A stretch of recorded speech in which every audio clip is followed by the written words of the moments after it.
बैकुंठ का रास्ता भूलकर इस ब्रज में बेलवन में बैठी है। या 84 कोस ब्रज यात्रा में आप निकलते हैं, पहले दिन का ही पड़ा होता है बेलवन। आज भी मां लक्ष्मी कृष्ण दर्शन के लिए राधा रानी के चरणों में प्रार्थना कर रही है, किशोरी जी एक बार तो गोपाल का दर्शन करा दे। किशोरी जी के बिना कन्हैया का दर्शन हो ही नहीं सकता। इसलिए यहां तो कोई डाकू भी आ जाए तो यही कहेगा, राधे मेरी स्वामिनी मैं राधे कर दास, जन्म जन्म मोहि दीजियो श्री वृंदावन वास। यहां किशोरी जी के बिना यहां कन्हैया का दर्शन नहीं होता। इसलिए यहां के रसिक जन बड़ा प्यारा गाते हैं, कहते हैं किशोरी इतना तो कीजिए, लाडली। दो पंक्तियां गाएंगे। किशोरी इतना तो कीजिए, लाडली इतना तो कीजिए, जग जंजार छुड़ाए बास बरसाने को दीजिए। किशोरी इतना तो कीजिए, लाडली इतना तो कीजिए, जग जंजार छुड़ाए बास बरसाने को दीजिए। लाडली इतना तो कीजिए, किशोरी इतना तो कीजिए,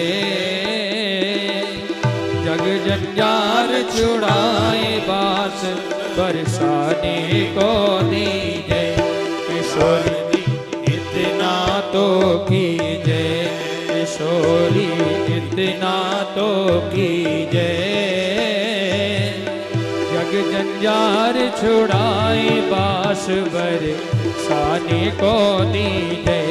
किशोरी को शरण में रख लीजिए, लाडली शरण में रख लीजिए, जग जंजार छुड़ाए बास बरसाने को दीजिए। किशोरी इतना तो कीजिए, किशोरी इतना तो कीजिए, राधा रानी की जय। जो ब्रज की जो अधिष्ठात्री है अद्भुत है।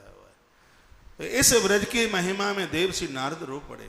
इसलिए तो मैंने ये शीर्षक दिया था, एक बार ब्रज का राजा ब्रजराज कृष्ण।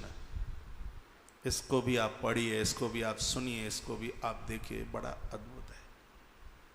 तो भगवान के महाराज में देवर्षि नारद के मुख से जो ब्रज की महिमा है अति वंदनीय है। हंसदूत ग्रंथ पढ़िएगा। गोपियां भगवान के रास में जा रही थी तो एक गोपी की सासू बड़ी खतरनाक।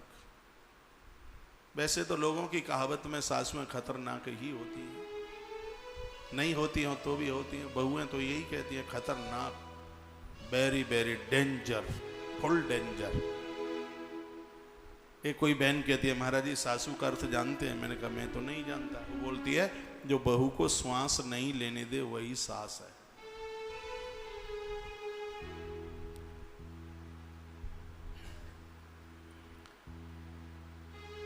तो हुआ यह है कि जब उसको बंद कर दिया तो गोपी ने कृष्ण बरह में उस कमरे में ही अपने प्राण छोड़ दिए। प्राण छोड़ दिए। वो कृष्ण बरह में अपने आप को रोक नहीं पाई और उसकी मृत्यु हो गई, मौत को प्राप्त हो गई। ब्रज की गोपी की मृत्यु हुई,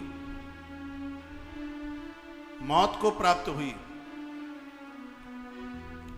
और मरने के तत्पश्चात इसने राजस्थान के एक पवित्र गांव में इसने जन्म लिया। इसी गोपी ने, इस ब्रज की गोपी ने। ये मुक्ति और भक्ति का अंतर बता रहा हूं ये बात कह के। तो अच्छे साधक हुए, अच्छे भक्त हुए हैं, उन्होंने भगवान से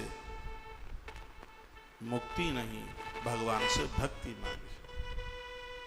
भक्ति में कथा सुनना, कथा सुनाना, गुरुजनों की प्राप्ति, अर्चना, वंदना, ईश्वर के दास बन जाना, भगवान से कोई न कोई संबंध जोड़ लेना, ये सब भक्ति में ही आता है। तो राजस्थान के उस एक अद्भुत गांव में, और आश्चर्य की बात यह थी कि शरद पूर्णिमा वाले ही दिन इसका जन्म हो गया हुआ। कन्या का उत्सव, जन्म का उत्सव बड़े धूमधाम के साथ मनाया गया। इस नगर के जो राजा थे, उनके छोटे भाई थे राजपूत रतन सिंह राठौर। उनको कोई संतान नहीं थी, और यह ब्रज की गोपी मृत्यु के तत्पश्चात और राजपूत रतन सिंह राठौर के घर में इसका जन्म हो गया। बड़े हर्ष और उल्लास के साथ उत्सव मनाया गया। बड़ा आनंद का अनुभव हो रहा था। रतन सिंह राठौर बड़े धार्मिक थे। इनके यहां संत महापुरुषों का सदैव आना ही होता था, सदैव आना होता।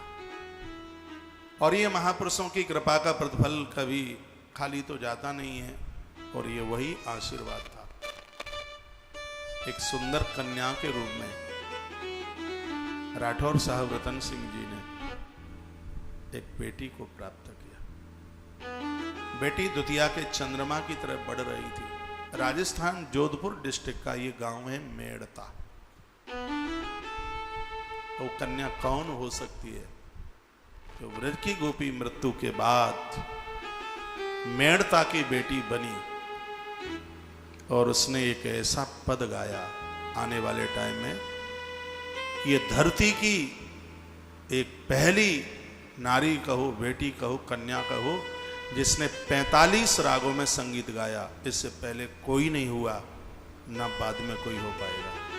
45 रागों में इसने गाया, 45 राग। और मुझे तो ऐसा लगता है कि होठ हिलते थे इस कन्या के। इसके कंठ में तो गिरधर ही गाया करता था, गिरधर बोलता था। इतना सुरीला कंठ है इसका।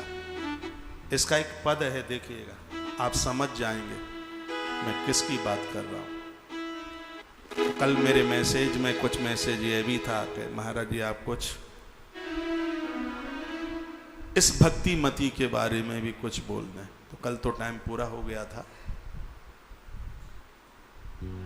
तो मैं कुछ शब्द उस कन्या के लिए जो ब्रज की गोपी ही मेड़ता की आन बान और शान बन करके जिसने जन्म लिया, उसका पद है, बसो मेरे नैनन में नंद लाल। गाएंगे? बसो मेरे नैनन में नंद लाल, बसोरी मोरे नैनन में नंद लाल। मोहनी मूरत सावली सूरत, मोहनी मूरत सावली सूरत।